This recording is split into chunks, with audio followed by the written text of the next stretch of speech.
السلام علیکم ورحمۃ اللہ لا حول ولا قوة الا باللہ حسبنا اللہ ونعم الوکیل یا حی یا قیوم برحمتک استغیث لا الہ الا انت سبحانک انی کنت من الظالمین ربنا آتنا من لدنک رحمہ وہیئ لنا من امرنا رشدا اللهم صل على محمد وعلى آل محمد وأصحاب محمد وأزواج محمد وأمة محمد أجمعين إلى يوم الدين. الحمد لله رب العالمين والصلاة والسلام على سيد الأنبياء والمرسلين وعلى آله وأصحابه أجمعين إلى يوم الدين.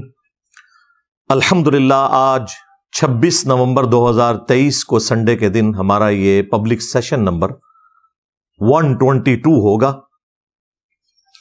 آپ کے یہ ریئل ٹائم سوالات پرچیوں کی شکل میں میرے پاس آ چکے ہیں.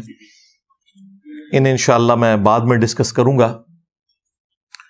پہلے کچھ کرنٹ افیئرز جو ہیں وہ پینڈنگ ہیں، پچھلے ویک کے بھی اور اس سے پچھلے ویک میں بھی ایک دو ایشوز تھے، میں انہیں ڈسکس کر لوں. ان میں 3 کریٹیکل ایشوز ہیں جن کو میں انشاءاللہ کرنٹ افیئر کے طور پر ڈسکس کروں گا. نمبر 1، جو لاہور ڈیفنس کے اندر ایک 17 سالہ نوجوان اوباش قسم کا امیر فیملی کا پلا ہوا، اس نے 6 لوگوں کو قتل کیا گاڑی کی ٹکر مار کے جان بوجھ کے.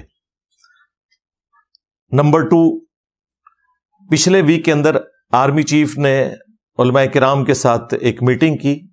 اس کے کیا احوال ہیں جو پاکستان سے متعلق ہیں یا ہمارے اس پلیٹ فارم کے اعتبار سے امپورٹنٹ ہیں، ان کو ڈسکس کرنا، وہ میں ڈسکس کروں گا. اور نمبر 3، اس ویک کے اندر یہ ایک خاص پولیٹیکل جماعت کے لیڈر کے خلاف جو ایک بے حیائی پہ مبنی ایک کمپین چلائی جا رہی ہے، انشاءاللہ میں اس کے اوپر بھی ورڈکٹ دوں گا اسلام کے پوائنٹ آف ویو سے کہ اس طریقے سے معاملات کو لے کے چلنا اسلام کی روح سے کتنا بڑا جرم ہے. اللہ کا نام لے کے شروع کرتے ہیں. پہلا جو کریٹیکل ایشو ہے وہ ایک 17 سال کا نوجوان لاہور ڈیفنس میں جو فیمیلز کو چھیڑنے کے اعتبار سے بھی ملوث تھا. مختلف چیزیں اس کی سامنے آئی ہیں. ظاہر ہے جب پیسہ آتا ہے تو اس کے ساتھ یہ چیزیں جڑی ہوئی ہوتی ہیں جب تک کہ اچھی تربیت نہ ہو.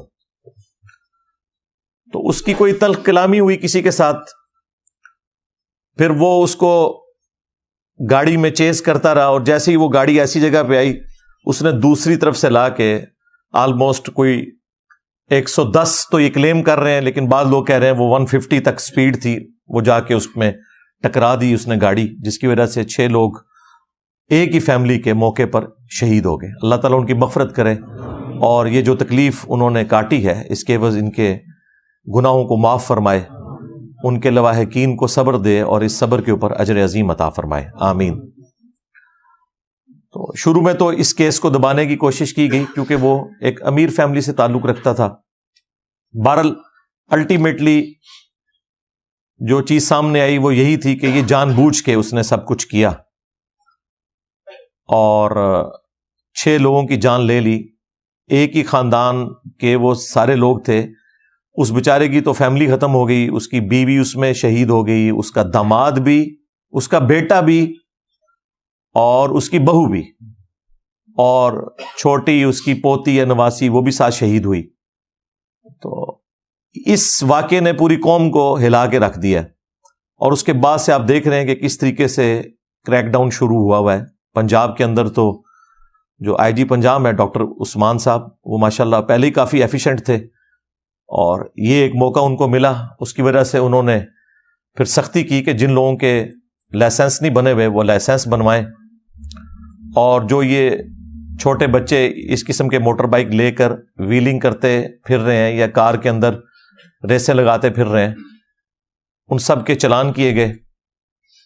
اس میں کچھ ایشو ہے جو ہم ان کے سامنے انشاءاللہ رکھ دیں گے اسی اپنی گزارشات کے اندر چیف جسٹس کے سامنے. خصوصاً